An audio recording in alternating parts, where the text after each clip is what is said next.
Hello friends, welcome to Pandi Nad Samayal. இன்னைக்கு நம்ம பார்க்க போற ரெசிபி என்னன்னு பாத்தீங்கன்னா ஒரு சூப்பரான வெரைட்டி ரைஸ் தாங்க பார்க்க போறோம். தேங்காய் சாதம் எப்படி பண்ணலாங்கிறதான் பார்க்க போறோம். இது டக்குன்னு லஞ்சுக்கும் செஞ்சுக்கலாம், டின்னருக்கும் செஞ்சுக்கலாங்க. அவ்வளோ டேஸ்டான ஒரு தேங்காய் சாதம் தான் இன்னைக்கு எப்படி பண்ணலாங்கிறத பார்க்கலாம். பாருங்க எவ்வளோ உதிரி உதிரியா சூப்பரா இருக்குது அப்படின்னுட்டு. இதுக்கு சைடிஷ் வந்து இந்த உருளைக்கிழங்கு குருமாவோட சாப்பிடும்போது அவ்வளோ டேஸ்டா இருக்கும். இந்த பட்டாணி உருளைக்கிழங்கு குருமா வந்து நான் ஏற்கனவே உங்களுக்கு வீடியோ போட்டிருக்கேன். அதோட லிங்கையும் உங்களுக்கு டிஸ்கிரிப்ஷன்ல கொடுக்குறேன். இப்போ வாங்க இந்த தேங்காய் சாதத்தை எப்படி பண்ணலாங்கிறத பார்க்கலாம். இப்போ ஒரு கடாய் வச்சுக்கோங்க.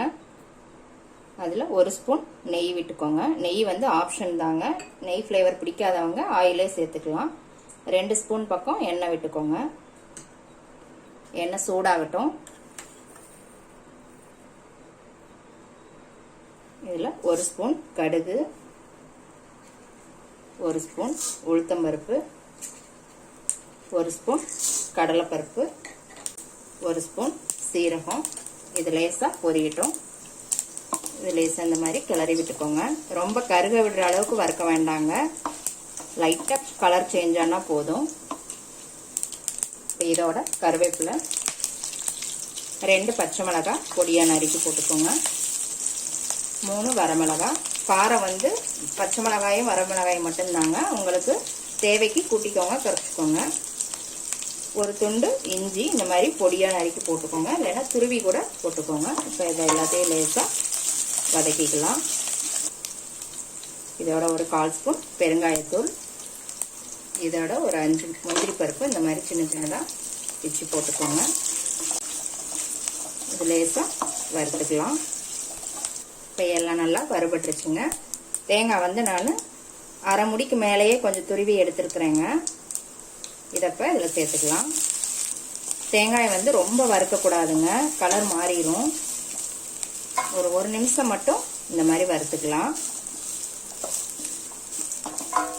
தேங்காய் வந்து அடியில் உள்ள அந்த தோலை நீக்கிட்டு போடுங்க, நல்லாயிருக்கும். இப்போ கொஞ்சம் உப்பு போட்டுக்கலாம். உப்பு வந்து நான் சாதத்தில் போட்டிருக்கிறேங்க, அதனால இதில் கம்மியாக சேர்த்துருக்குறேன். நான் இன்னைக்கு சாப்பாடு இந்த மாதிரி உதிரி உதிரியாக ப்ரிப்பேர் பண்ணி வச்சுட்டேங்க. இப்போ இந்த சாதத்தையும் இதில் சேர்த்துடலாம். இப்போ இதை நல்லா மிக்ஸ் பண்ணி விட்டுக்கலாம். பாருங்கள், நல்லா மிக்ஸ் பண்ணி விட்டாச்சுங்க. நான் வந்து இன்னைக்கு ரைஸ் வந்து சீரக சம்பா ரைஸ் யூஸ் பண்ணியிருக்கிறேங்க. நீங்கள் சாப்பாட்டு அரிசியில் கூட செய்யலாம். சாப்பாட்டு அரிசினா எப்பயும் வைக்கிற மாதிரி 1 பங்குக்கு 2 பங்கு தண்ணி. நீங்கள் சீரக சம்பா ரைஸ், பாஸ்மதி ரைஸ் இந்த மாதிரி இருந்ததுன்னா 1 பங்குக்கு 1.25 அளவு தண்ணி வைங்க, கரெக்டாக இருக்கும்.